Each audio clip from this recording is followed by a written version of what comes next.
On the morning of September 23, 1979, the choir director of the First Rising Star Baptist Church in Birmingham, Alabama, walked into the main sanctuary with a problem she did not know how to solve. Her lead soloist had lost his voice. The Birmingham Regional Choir Festival was 2 hours away. The sanctuary would fill at 11 o'clock with visiting pastors, choir directors, and congregation members from 9 churches across the region. People who had come specifically to hear what First Rising Stars Choir could do on a program they had been preparing since the spring. Sister Margaret Louise Harris was 63 years old and had directed the First Rising Star Choir for 22 years. She was not a woman who unraveled in difficult circumstances. She was a woman who solved them. She stood at the front of the sanctuary, where perhaps 14 people sat in the pews, early arrivals, members who needed the quiet before the service, a few visitors from out of town with nowhere particular to be, and she asked if anyone in the room knew gospel music. Not casually, not as a listener or an admirer. In the body. The way you know something you have been living inside since before you understood what living meant. The woman in the last pew said she thought she could manage. Sister Margaret looked at her and applied 22 years of discernment to what she saw. She had no idea who she was looking at.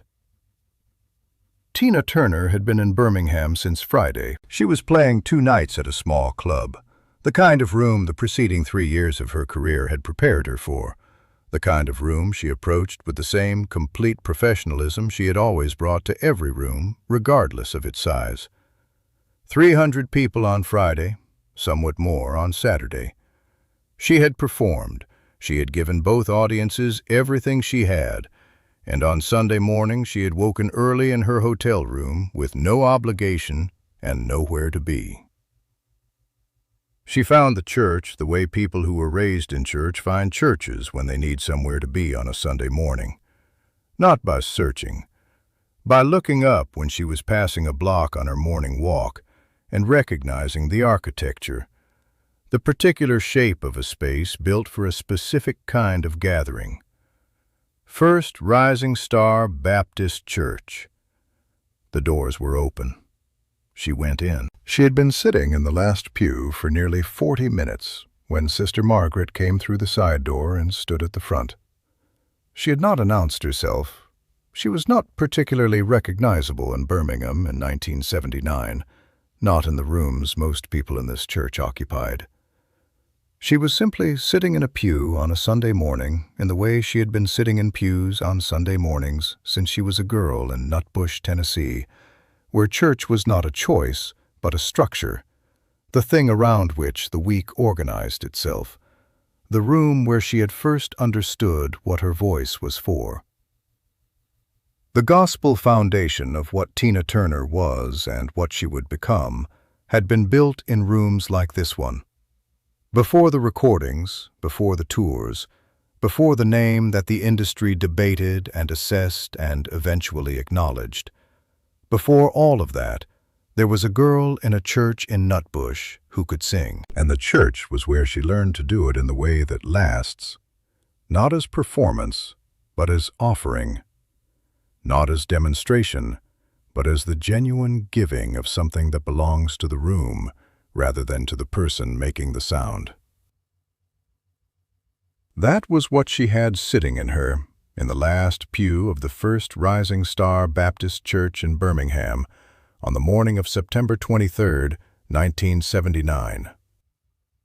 Sister Margaret explained the situation plainly. Brother Elias Morrow, the choir's lead soloist for 16 years, had woken that morning with no voice. Not diminished, absent. He would not be singing that day. The regional festival would proceed. The choir had worked toward this program since April. The congregation that would fill those pews at 11 deserved what the choir had prepared. But the program had been built around a specific voice, and that voice was not available. She said she understood she was asking something extraordinary of a room of strangers. She said she was asking anyway, because the situation required it, and because she had learned in 22 years of directing that the right thing to do in a crisis was to ask clearly and let the room decide what it had to offer. A man near the front said he had sung in a choir as a young man. A teenage girl said she was in her school choir. A deacon said he would try, with the honest qualification that trying was the most anyone could say for him. Two people in the middle rows looked genuinely sorry to have nothing to give. The woman in the last pew had not spoken.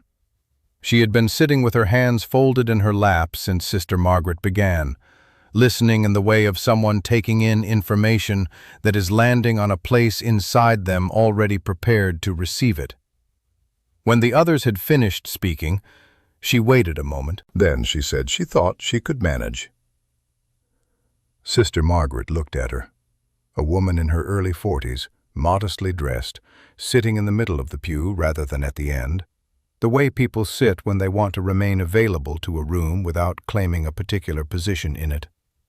She was not performing willingness. She had the stillness of someone who had made an honest accounting and was giving an honest answer. Sister Margaret had 22 years of experience distinguishing between those two things. She had heard people say they could sing who could not sing. She had heard people say they would try who gave her more than professionals ever had. She had developed, through 2 decades of working with every kind of voice that walked through her church's doors, a specific instinct for the difference between willingness and capacity. Something in the stillness of the woman in the last pew said capacity. She said, "Come up here and let me hear something." She said it without deliberating for long, which was itself a form of information. Sister Margaret Louise Harris was not an impulsive woman. She had learned over 22 years to distinguish between decisions that came from genuine discernment and decisions that came from desperation, which were not the same thing and did not produce the same outcomes. This one felt like discernment. She could not have explained precisely why. She filed the uncertainty and moved toward what the situation needed. The woman from the last pew came to the front. She stood at the position where Brother Elias would have stood, in the open space before the choir loft, and she looked at Sister Margaret and asked what she needed to hear. Sister Margaret said, "Sing something you know. Anything. Let me listen." She stood for a moment with her hands at her sides, and then she began. She did not warm up. She did not make the adjustments that singers make when they are preparing to demonstrate something. She simply began, the way people begin things that live in them, rather than things they are producing for an audience. The song was a gospel standard, one that Sister Margaret had known since childhood, one she had directed more times than she could count, one she had heard performed by soloists ranging from the genuinely gifted to the genuinely hopeful. She knew every corner of the song. She knew what it could be and what it usually was. She knew the distance between those two things. What she heard in the first Rising Star Sanctuary at 10 minutes to 10 on a Sunday morning was not what she was used to hearing. There is a quality that gospel musicians and gospel congregations have a specific name for: anointing, and it does not have an exact secular equivalent. It is the difference between someone who has learned to sing and someone who has been made to sing, between someone who has studied the music and someone who has lived in it so long that the music has organized itself around them rather than the other way around. It is either present or it is not. It cannot be manufactured or arrived at through effort alone. It was present. The 14 people in the pews stopped what they were doing. The deacon who had offered to try sat very still with his hands on his knees and looked at the floor. The teenage girl who sang in her school choir had tears on her face within the first minute, the fastest, she would tell her mother that afternoon, she had ever been moved by anything. Sister Margaret stood at the front of the sanctuary and listened, and did not move, and did not speak, and did not do anything except receive what was happening in the room. She finished. The silence lasted several seconds. Sister Margaret said, "What is your name?" The woman said, "My name is Tina Turner." Sister Margaret sat with this for a moment.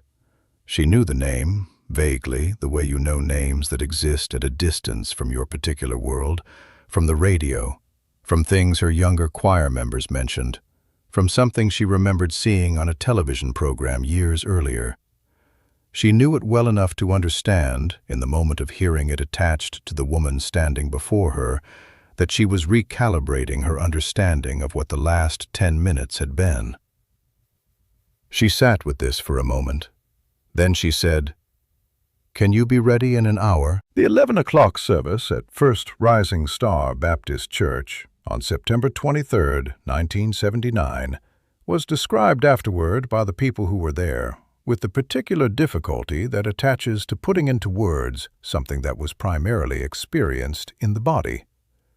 They said the choir had performed at the highest level they had ever reached.